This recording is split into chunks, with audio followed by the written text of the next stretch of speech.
The holiday season is fast approaching. So eto na ang mga parties, mga invites, mga hosting sa iyong bahay. So kailangan merong bitbit. Kailangan lagi kang handa. So today's episode is quick and easy pasta recipes.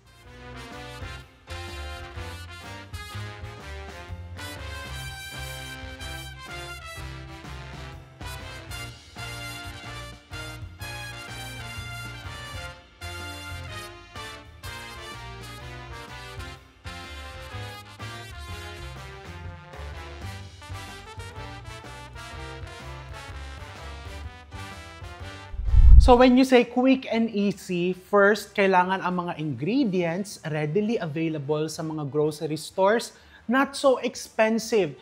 And the procedure, madali lang talaga dapat. So let's start with our first recipe. This is our peppered beef pasta. Napakadali. So you need butter, lots of butter. You can also use olive oil. Pinainit ko po yung aking kaserola, ha? Mainit na mainit. Because you want to sear your ground beef. I have here 1 kilo of ground beef. So habang sinis-sear ko yung ground beef, I need Parmesan cheese. And palagi akong naggigiling ng sarili kong Parmesan cheese.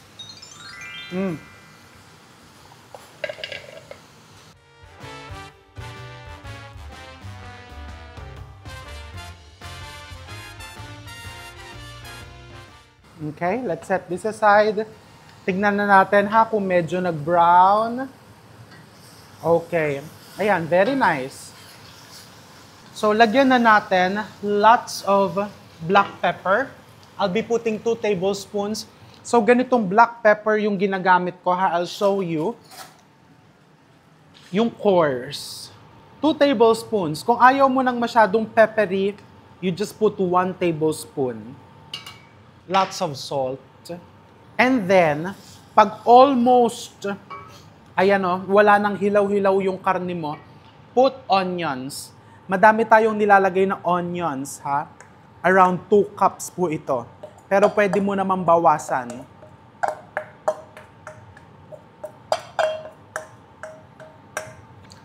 And then I also put 1/4 cup of balsamic vinegar. Ang balsamic vinegar, masarap yan, especially with onions. Perfect po yan with onions. Ang balsamic vinegar mo. Lots of sliced mushrooms. I'm using fresh mushrooms. You can use canned. And then maglagay tayo ng oregano. You just need a teaspoon of dried oregano and half a teaspoon of dried thyme. 1 cup beef stock.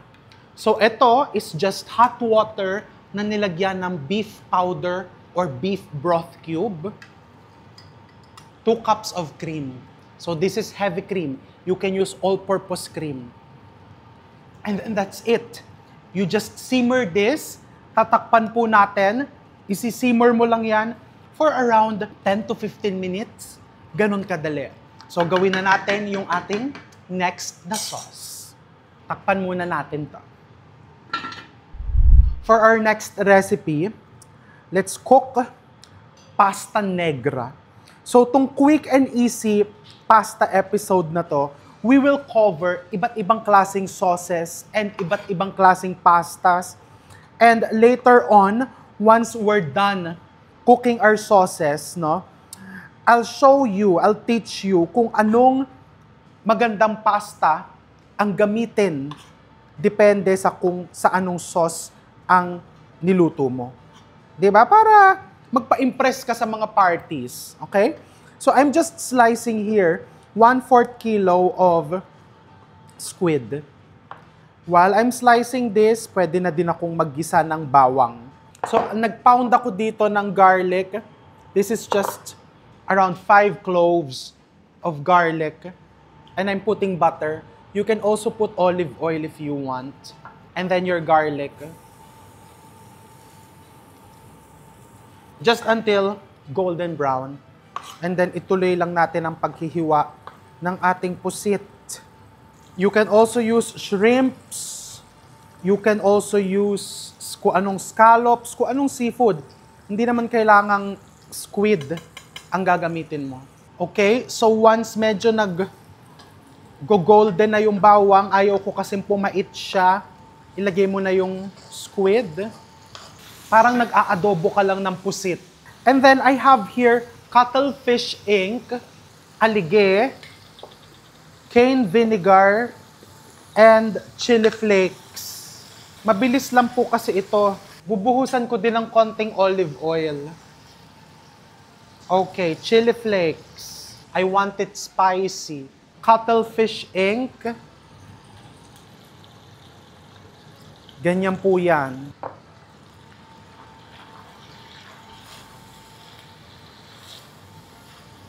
A little bit of cane vinegar. Mga 1 to 2 teaspoons lang na cane vinegar. Added acidity. Ayan, may adobong pusit ka na. And then, para lang, syempre may iba kasi na when they are eating mga pasta dishes like this, parang, ay, malansa ng konti. So, let's put a little bit of white wine. Ito lang, yung mga white wine lang na naka-tetra pack, pwede na yon para hindi magastos. Okay, now what I'll do is, I'll turn off the heat kasi we don't want to overcook the squid. And then I'm going to put around 2 to 5 tablespoons of alige. 1.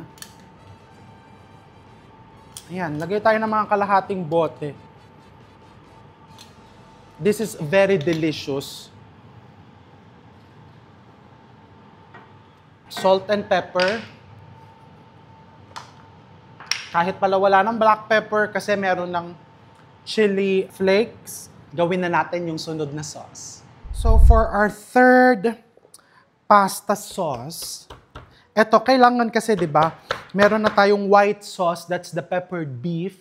Meron tayong seafood, that is your pasta negra or the squid ink pasta. And then let's do an oil-based pasta. This is chopped pesto. 'Di ba? Napaka naglalaban kasi pesto means paste. So chop, bakit ganun i-chop mo? Paano 'di ba kung wala kang mortar and pestle, wala kang food processor? So or simply gusto mong yung maramdaman yung mga ingredients ng buo-buo. So I got this inspiration before kasi ay nagturo ako sa Maya Kitchen. And nandun pa din naman siya, si Ate LV. Hello, Ate LV, Chef LV. So yan ang specialty niya. Ito, yung luto na yung ating beef, papatayin ko yung apoy. So nagluluto siya nito, parang pesto style, parang alio olio, but chinachop niya lang lahat ng ingredients. Hindi siya naggagamit ng food processor. So I just pounded some garlic and I'm going to coarsely chop this. And dito, pinipreheat ko na po yung ating skillet. So for our skillet, you just put it over low-medium flame. So chop your garlic. You can add more if you want.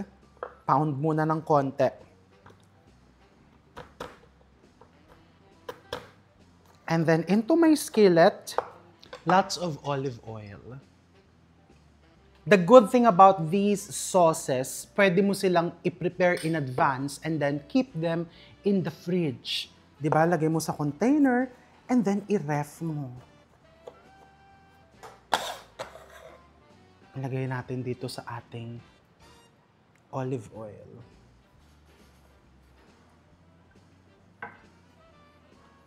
Okay? Next, I'll chop some sun-dried tomatoes. I need around half a cup.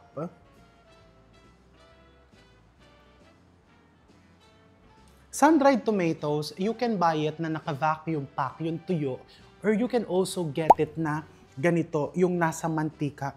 The choice is really up to you. Personally, mas gusto ko yung ganitong nakalubog sa mantika kasi yung malambot na siya. Yun kasi minsan may matatapat sa'yo na medyo matigas-tigas. And this is ready to eat. Kung gusto mo naman yung gano'n na parang may texture, medyo chewy, para kang kumakain ng dried mangoes, ang bilhin mo is the dried one, hindi yung naka-brine sa oil. It's really up to you.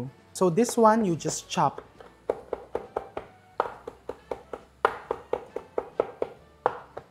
Okay, medium-low flame. Next, I'll chop my basil. I have here beautiful basil. You just remove the stems. You just chop it like that.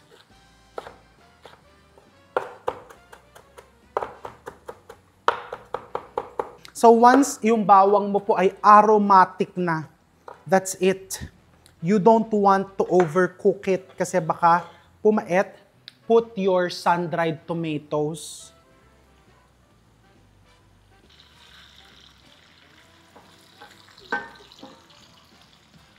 Okay? And then I'm going to reduce the heat to low. Ilalagay ko lang siya sa low. And then lastly, I'm going to chop my nuts. I'm using pili nuts. Kumusta po sa ating mga kababayan sa Bicol? Ito, 'di ba? Proudly, produktong Pinoy at napakasarap. When I tested the recipe, nung nagde-develop kami the other day, what I did, food processor ko yung pili. Pero, hinahanap-hanap ko, sabi ko, nasan yung buo-buong pili? So now, I'm just chopping it. Actually, kung nahihirapan kang i-chop yung pili, you can chop it with your basil. Anyway, sa basil lang pupunta dyan. Or you can also use your mezzaluna. Ewan ko, nandito ba yung mezzaluna ko? O nagtampo na? Eto. This is your mezzaluna. Can also use this. Diba? Pero ako kasi, mas nadadalian ako sa kutsilyo.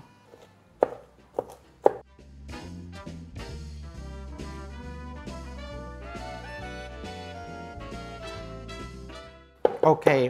I'm going to leave mga buo-buong nuts. And then, pwede ko nang ilagay yan dito. Sama-sama po yan.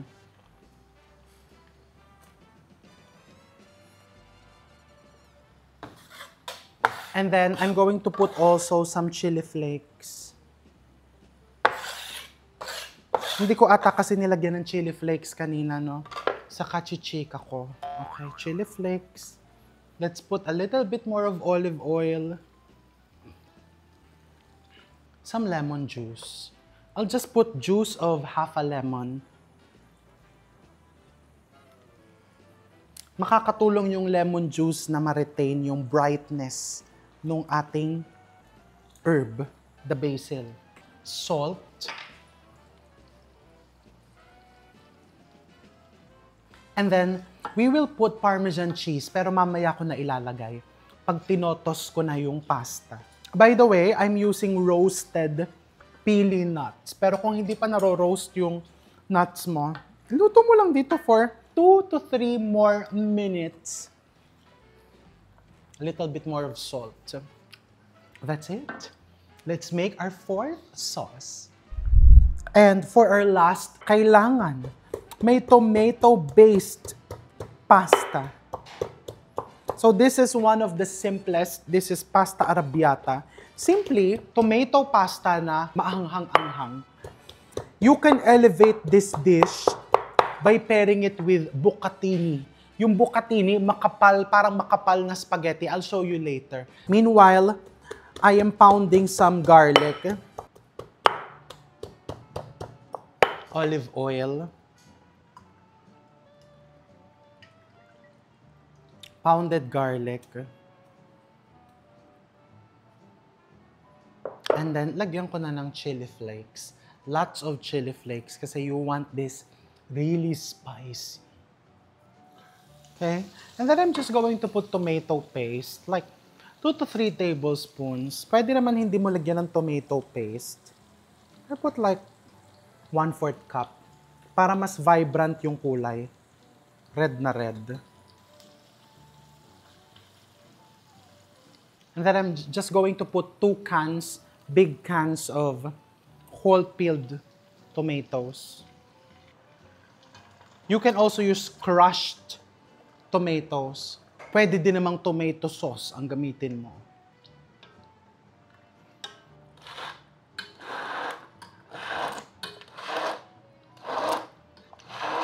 Or i-blender mo na lang. Pero kung bibili ka, just buy crushed.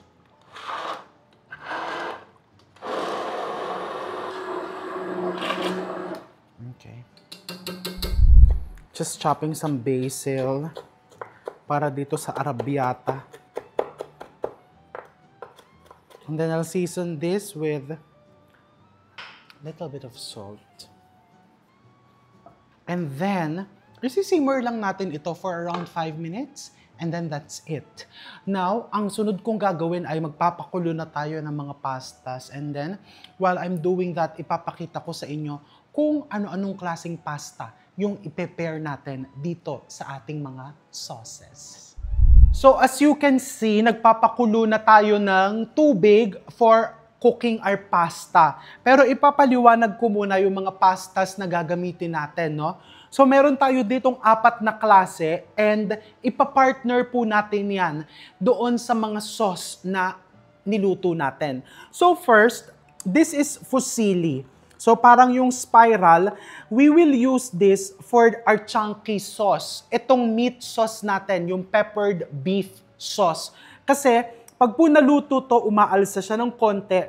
And dyan sa mga spirals na dyan, sumisiksik po dyan yung meat sauce. So we use fusilli for chunky sauces. Chunky, heavy sauces. Pero kung saan mo gustong gamitin, gamitin mo. But yun yung recommendation. Now, next is capellini or also known as angel hair. So angel hair, napakanipis. This is one of my favorite pastas. Why? Kasi po, kapag pinakulo mo siya, 3 minutes, luto na. Di ba kung nagmamadali ka, 3 minuto, luto na. And of course, this is spaghetti and I'm using my trusted brand, Del Monte. Very universal ang spaghetti. Gamitin mo kung saan mo gustong gamitin. But for today's episode, this is for the chopped pesto. The capellini is for the squid ink pasta. Diba? Kasi very delicate eh. It's seafood. Mukha siyang heavy because of its color. But actually, ang flavor po niyang squid ink pasta natin is very light, very fresh. So perfect na perfect with a very delicate pasta such as our capellini. And lastly, this is my new favorite na pasta noodle. Kaso lang, napakahirap po nitong hagilapin.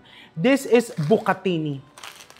So it's called bucatini because the term nanggaling po siya sa Italian word na buco, which means hole. There's actually a hole sa gitna niya. Parang malaki po yung spaghetti.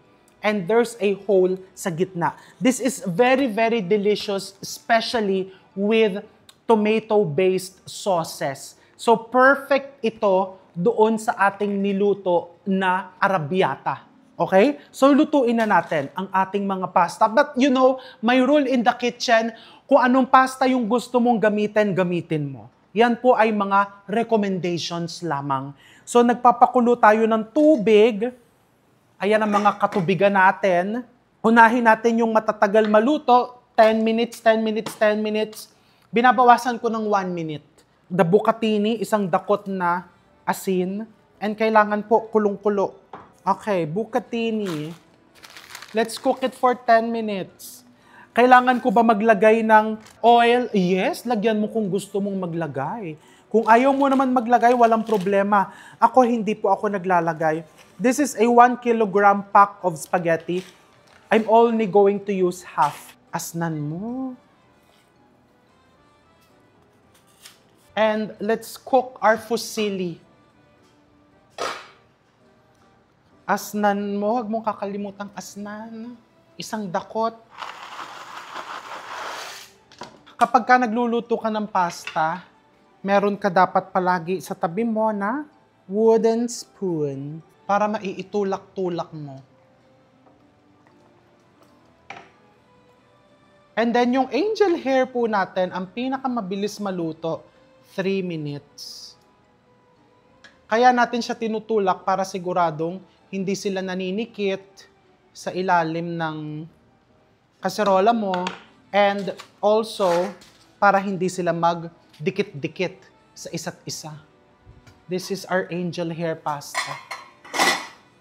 Tong angel hair, it says 3 minutes, but let's cook it for only 2.5 minutes. So, kumukuha lang ako ng pasta water. Kasi ito yung kalimitang nakakalimutan natin. 'Di ba? This is very important. Malapit na din. Yung ating angel hair ay luto na. Ano yan? For the spaghetti. Luto na yung ating spaghetti. Sasalain ko na.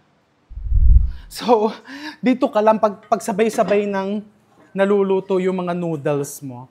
Kailangan yung mga sauce mo, iniinit ko na din po. Inuna ko yung sauce, no?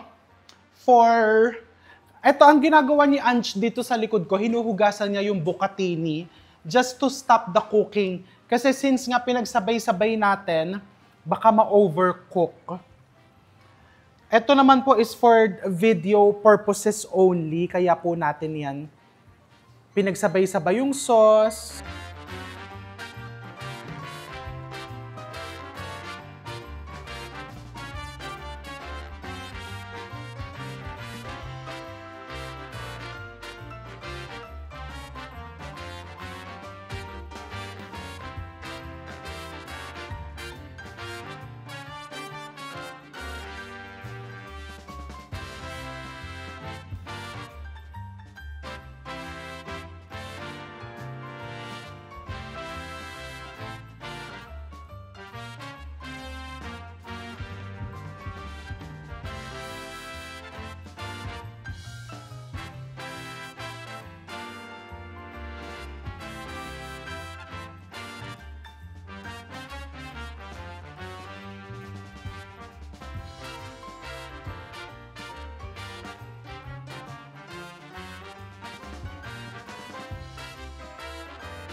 Ayan, tikman na natin. Gusto ko siyang tikman bago ko sila i-plate.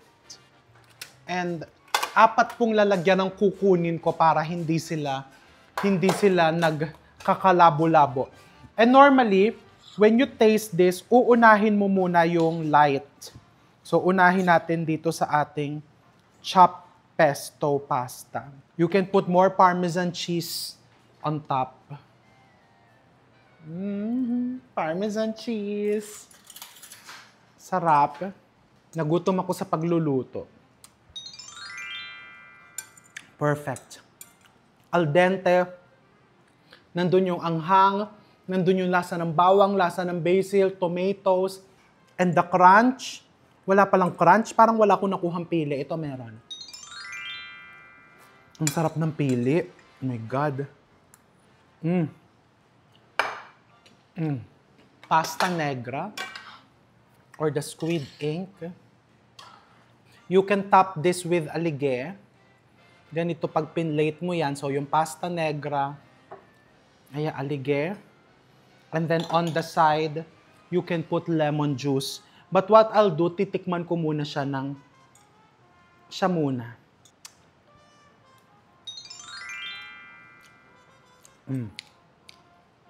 Perfect.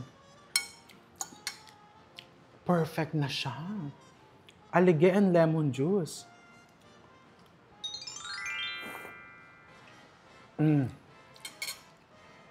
Perfection. Alam mo, ako lang po ito ha. Parang masarap lalagyan mo ng chicharon to sa ibabaw eh. Alam mo may chicharon, lagyan mo sa ibabaw. Hindi magandang idea yung inuna ko to. Alam ko itim na po ang bibig ko. Uunahin ko ito. Kasi 'di ba this is a creamy pasta. So just in case maumay ka dito sa creamy pasta mo, ibe-break naman itong tomato-based yung umay mamaya. A little bit of Parmesan cheese and you can garnish this with parsley. Or meron ako dito ito mushrooms. Nag-saute pa kami ng mushrooms kanina para lang maganda siya tignan. Pag pinlate mo.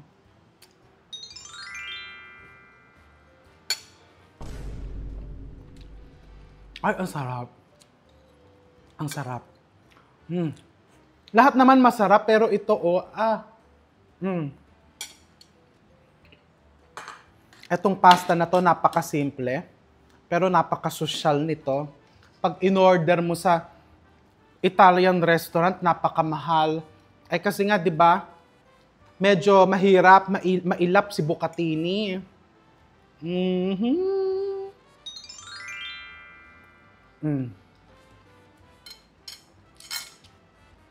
It's the experience. Kasi yung makapal na pasta, minunguya-nguya mo.